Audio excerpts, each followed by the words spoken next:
Сәлеметсіздер ме, құрметті ұстаздар және бірінші сынып оқушылары.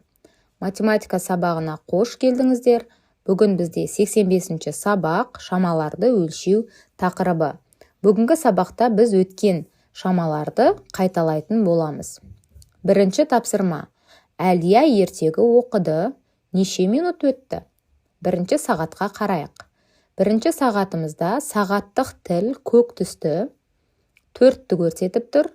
Минуттық тіліміз қызыл түсті, 20-ны көрсетіп тұр. Яғни сағатымыз 4 сағат 20 минут. Екінші сағатқа назар аударайық.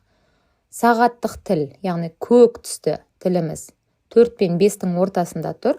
5 болған жоқ, яғни сағат әлі 4 деген сөз. Қызыл түсті минуттық тіліміз 40-ты көрсетіп тұр. 4 сағат 40 минут. 4 сағат 40 минут пен 4 сағат 20 минуттың аралығында қанша минут өтті деп ойлайсыңдар? Әрине, 20 минут өтті. Санап көрейік. 5 минут, 10 минут, 15, 20 минут. Яғни аралықта 20 минут өткен екен. Екінші тапсырма. Есепті шығар. Әлия күн астындағы күнікей қыз ертегісін оқыды. Оған арналған суретті 20 минут салды. Сырым аққу ханшайым ертегісін оқып, суретін 30 минутта салды. Кім суретті салуға көп уақыт жұмсады? Қанша уақыт артық жұмсады? Яғни Әлия мен Сырымның сурет салуы туралы есебіміз. Әлия сурет салуға қанша минут жұмсаған екен? Дұрыс айтасыңдар, Әлия бізде 20 минут жұмсады. Ал Сырым неше минут жұмсады? Сырым бізде 30 минут жұмсады. Есебіміздің сұрағы: Сырым неше минутқа артық сурет салды? Шешуі 30 азайту 20 тең болады 10. Яғни Сырым 10 минутқа артық сурет салып отырған екен. Қандай басқа сұрақ қоюға болады? Дұрыс айтасыңдар. Әлия неше минутқа кем сурет салды деп сұрақ қоюымызға болады. Бұл жерде де шешуі 30 азайту 20 тең болады 10. Яғни Әлия 10 минутқа кем сурет салды. Үшінші тапсырма. Суретке қара, Сырымның күні бойы не істегенін айт. Сырым тісін сағат нешеде жуды? 7-де. Таңғы асын сағат 8-де ішті. Мектепке нешеде барған екен? 9-да барыпты. Үйге келіп үй тапсырмасын сағат нешеде жасап отыр? Сағат 1-де. Сырым түскі асын сағат нешеде ішіп отыр? Дұрыс айтасыңдар, сағат 2-де. Және де Сырым далаға шығып доп ойнаған екен. Ол сағат нешеде болған екен? Яғни 5-де. Сырым кешке жатып ұйықтады. Сырымның ұйықтаған уақыты кешкі сағат 9-ды көрсетіп тұр. Балалар, енді бүгінгі тақырыбымызға сәйкес шамаларды еске түсіріп көрейікші. Сағат, минутпен біз нені өлшейтін едік? Қалай ойлайсыңдар? Дұрыс айтасыңдар, біз сағатпен, минутпен уақытты өлшейміз. Бір сағатта қанша минут бар?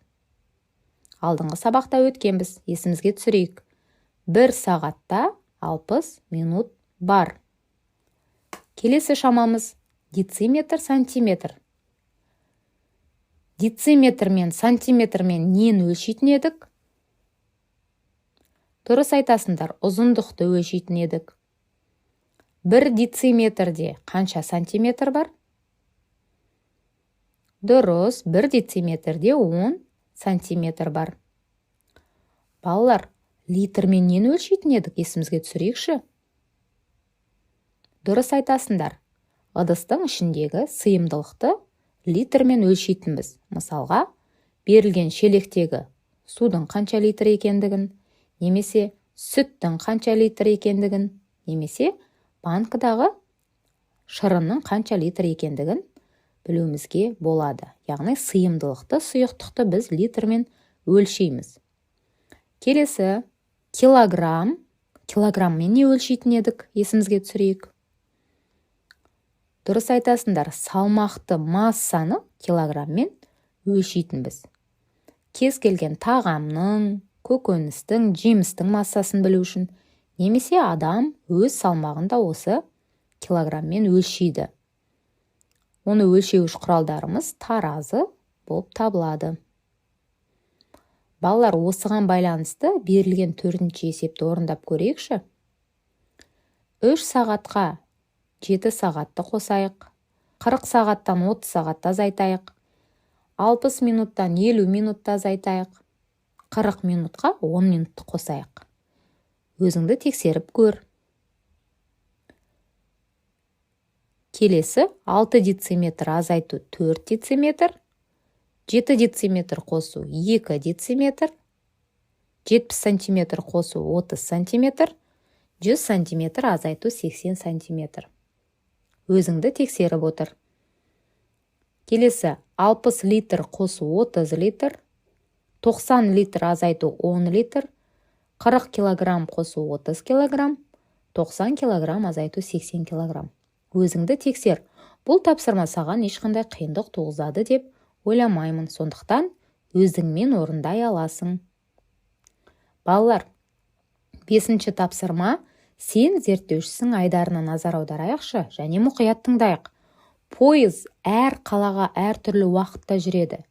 Егер олардың барлығы таңертең жолға шығатын болса, онда қай пойыз басқалардан ерте жүреді?